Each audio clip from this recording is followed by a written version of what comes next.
আসসালামু আলাইকুম। আজ রান্না করব রুই মাছের ডিম। পেঁয়াজ কুচি দিয়ে দিলাম অল্প, আদা রসুন বাটা অল্প, পরিমাণ মতো লবণ, যে কাবাবে লবণ আছে একটু জিরা দিয়ে দেবে, এবার দিয়ে ধনিয়া আধা চামচ, মরিচ 1 চামচ, হলুদ আধা চামচ, একটা ছোটো সাইজের টমেটো, 2টা মরিচ কেটে দিয়েছি, টমেটো সস আমার বানানো, বেশি করে একটু টমেটো সস দিয়েছি। রান্নাটা হবে টমেটো সস দিয়ে। রুই মাছের ডিমের কাবাব, এটা হলো রুই মাছের ডিমের কাবাব, সস দিয়ে রান্না করব। রসুন কুচি দিয়ে দিব কেটে,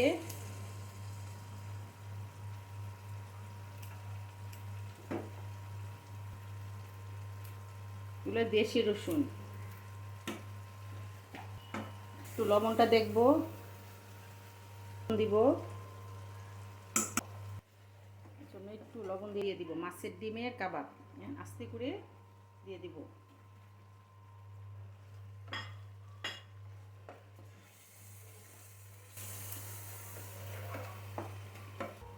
অল্প পানি দিব, দেখেন অল্প পানি দিব, বেশি পানি দিব না।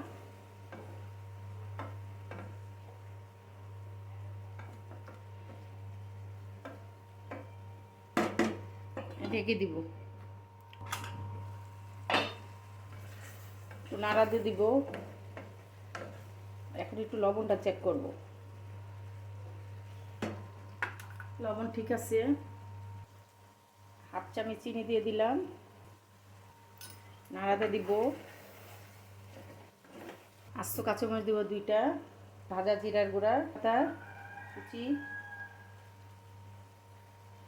ঢেকে দিব। ডিমটা হয়ে ঢেলে ফেলবো।